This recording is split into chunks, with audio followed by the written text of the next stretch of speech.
बिस्मिल्लाहिर्रहमानिर्रहीम, अस्सलाम वालेकुम। मैं असदुल्ला खान हूँ। एक तो कल प्रैक्टिस एंड प्रोसीजर बिल का पर फिर समाअत होने जा रही है।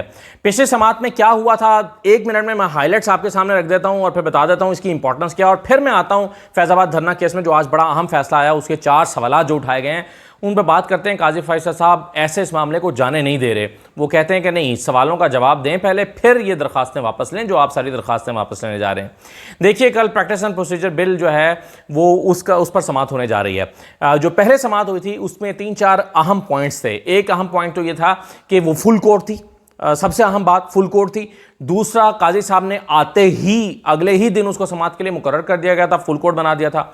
तीसरा, उन्होंने ये किया था कि काजी फैसल साहब ने इसको टीवी पर पब्लिक करने की इजाज़त दी थी और कहा था कि इसकी बराह रास्त इसको नशर किया जाए, और वो नशर हुआ था और पहली मरतबा पाकिस्तान में लोगों ने घर बैठ के उसको देखा था।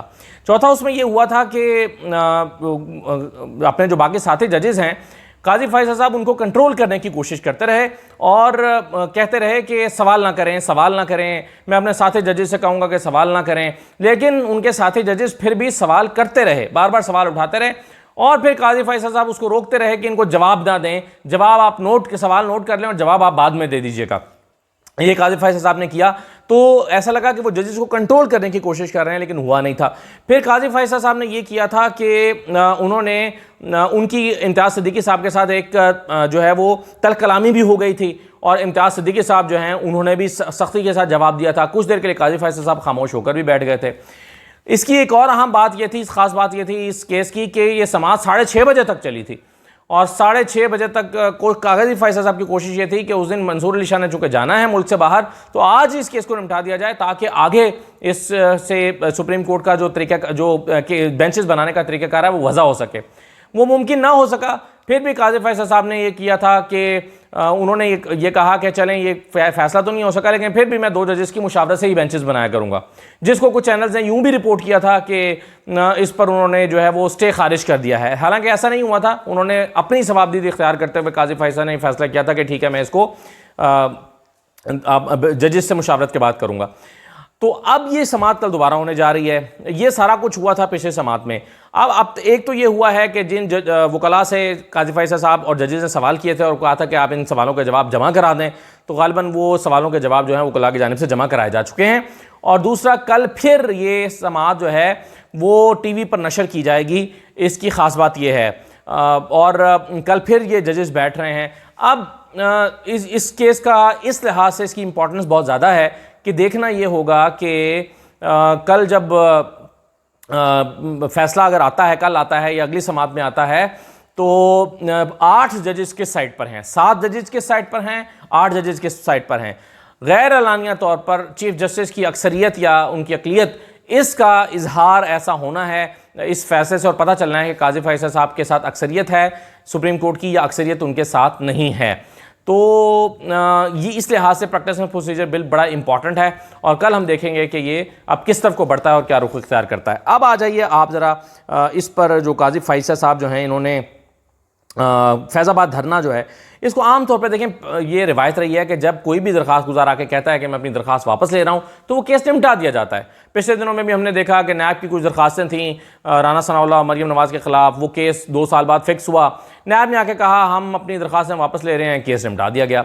लेकिन यहाँ पर 9 के 9 फरीक आए हैं और आकर उन्होंने कहा है कि हम अपनी दरखास्तें वापस ले रहे हैं, 9 के 9 पटिशनर्स और नज़रसानी की दरखास्तें दायर करने वाले लोग। लेकिन काजी फैसल साहब ऐसा लगता है इसको यूं जाने नहीं देंगे और वह समझते हैं कि नहीं, इसको यूं जाने नहीं दिया जा सकता। यही वजह है कि काजी फैसल साहब ने कुछ बड़े इंपॉर्टेंट, बड़े पर्टिनेंट सवाल उठा दिए हैं।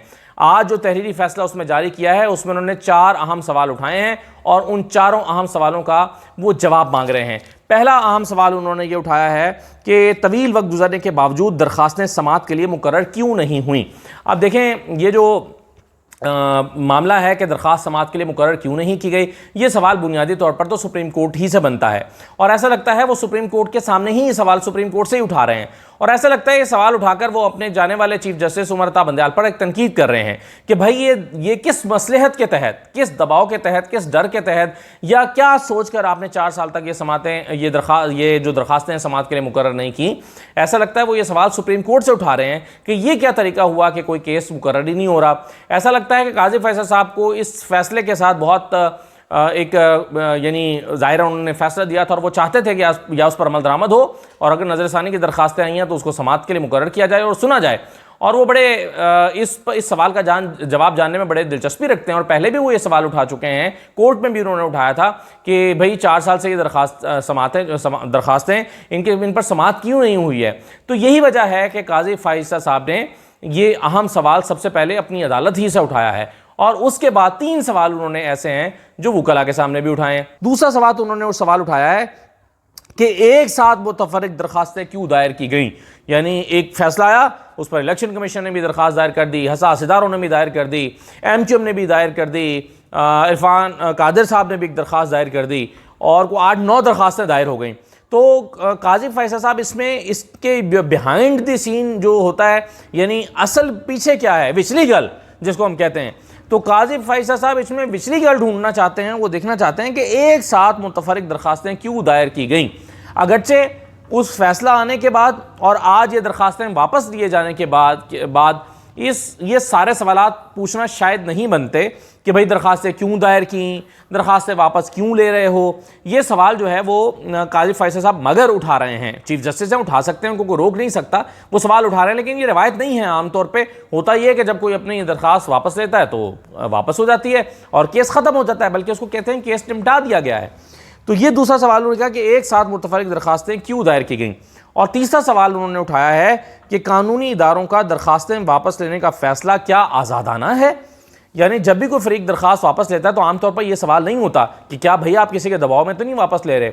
तो अब काजी फैसल साहब ये सवाल उठा रहे हैं कि फैज़ाबाद धरना केस में ये सारे के सारे फरीक अचानक इकट्ठे होकर सारे अपनी दरखास्तें वापस ले रहे हैं, तो क्या यह आज़ादाना फैसला है कि अपनी दरखास्तें वापस ले रहे हैं, या किसी के दबाव का नतीजा है, क्या किसी के दबाव में आके ये फैसला वापस ले रहे हैं। इस नौयत के सवालात काजी फैसल साहब ने समाअत के दौरान जुमेरात को किए भी थे, मैंने आपको रिपोर्ट भी किए थे। वो पूछ रहे थे कि क्या आप यानी काजी फैसल साहब के ज़हन में ये सवाल है कि अचानक, बल्कि बार बार वो कहते रहे कि डरते क्यों हैं, बताएं किसके कहने पर वापस ले रहे हैं, बताएं ये दरखास्त किसके कहने पर दायर की थी, आप डरते क्यों हैं, सच क्यों नहीं बोलते।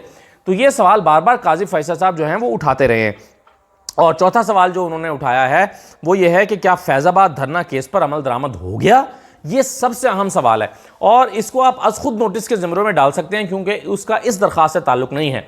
इन दरखास्त को वापस ले रहा है तो आप ये सवाल करें कि क्यों वापस ले रहे हो, क्या उस फैसले पर अमल दरामद हो गया। ये अज खुद नोटिस के तौर पर काजी फैसल साहब एक तरह से ये सुमोटो ही है कि एक फ़ैसला उन्होंने दिया है, उस फैसले पर 4 साल में अमल दरामद नहीं हुआ, तो आज वो सवाल कर रहे हैं कि क्या इस फैसले पर अमल दरामद हुआ है या नहीं हुआ, इस फैसले पर अमल दरामद किया गया है या नहीं किया गया।